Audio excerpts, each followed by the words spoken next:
बिहार के उप मुख्यमंत्री विजय कुमार सिन्हा पहुंचे अयोध्या। यहां उन्होंने हनुमानगढ़ी और रामलला का आशीर्वाद लिया। अयोध्या पहुंचे विजय कुमार सिन्हा ने बताया कि अयोध्या सबसे पवित्र स्थल है। भगवान राम मां भारती के संतानों के प्रतीक सम्मान के हैं। प्रधानमंत्री के हाथों भव्य मंदिर में बाल स्वरूप रामलला विराजमान हुए हैं। पूरे भारत में रामराज्य की ओर हुआ है एक सकारात्मक ऊर्जा का संचार। अयोध्या की धरती को नमन करते हुए मर्यादा का अध्याय जो हुआ है शुरू, वो फिर से हो रहा है पूरा। यही है ईश्वर से कामना।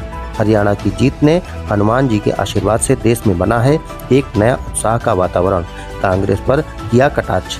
असुर प्रवृत्ति के लोगों का होगा साम्राज्य समाप्त। सनातन धर्म के संतानों का ध्वज पहले की तरह देश में पूरी तरह लहराएगा।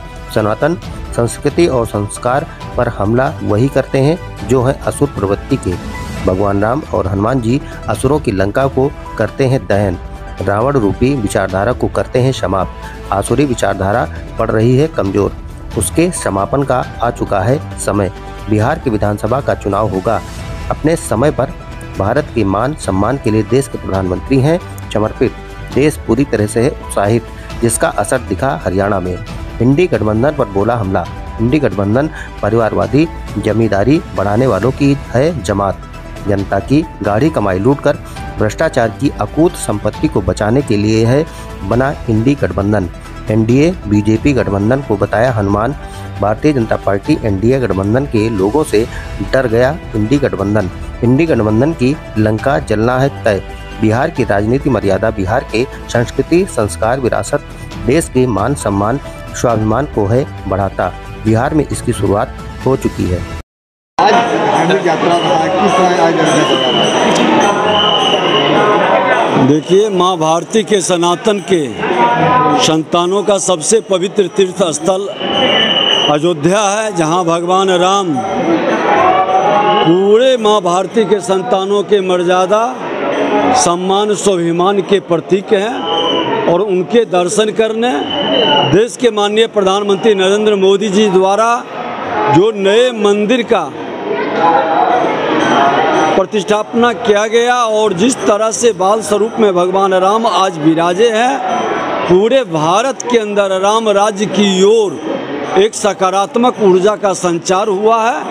आज इस धरती को नमन करने और फिर से मर्यादा का अध्याय भारत के अंदर जो शुरू हुआ है वह आगे बढ़े, यही कामना करने के लिए हम भगवान राम के दरबार में आए हैं। हरियाणा की जीत को लेकर क्या है? हरियाणा की जीत को लेकर क्या? देखिए, आज तो धर्म की बात है। हनुमानगढ़ी में हनुमान जी का दर्शन करने आए हैं और हरियाणा की जीत तो हनुमान जी के आशीर्वाद से देश को एक नए उत्साह का वातावरण बनाया है। अब असुर प्रवृत्ति के लोग का साम्राज्य खत्म होगा और पूरी तरह से सनातन धर्म के संतानों का ध्वज देश के अंदर फहरेगा। विश्व शांति और वसुधैव कुटुंबकम का संस्कार का भाव फिर से जगेगा। लेकिन सनातन पर आए दिन हमला भी होता है, हमलावर भी। सनातन संस्कृति संस्कार पर हमला वही करते हैं जो असुर प्रवृत्ति के हैं। और हमेशा भगवान राम और हनुमान जी असुरों के लंका को भी जलाते हैं, रावण रूपी विचारधारा को भी समाप्त करते हैं। और अब वह विचारधारा कमजोर पड़ रहा है, उसकी समापन का समय आ चुका है। विधानसभा चुनाव क्या कहेंगे? विधानसभा का चुनाव नजदीक आता जा रहा है। विधानसभा का चुनाव अपने समय पर होगा। माँ भारती के संतान भारत के मान सम्मान स्वाभिमान के लिए देश के प्रधानमंत्री नरेंद्र मोदी जी के नेतृत्व में पूरी तरह से उत्साहित है और इसका असर आपने हरियाणा में देखा। विधानसभा में भी इंडिया गठबंधन का असर दिखेगा? ये इंडी गठबंधन परिवारवादी जमींदारी बढ़ाने वाले लोगों की जमात है।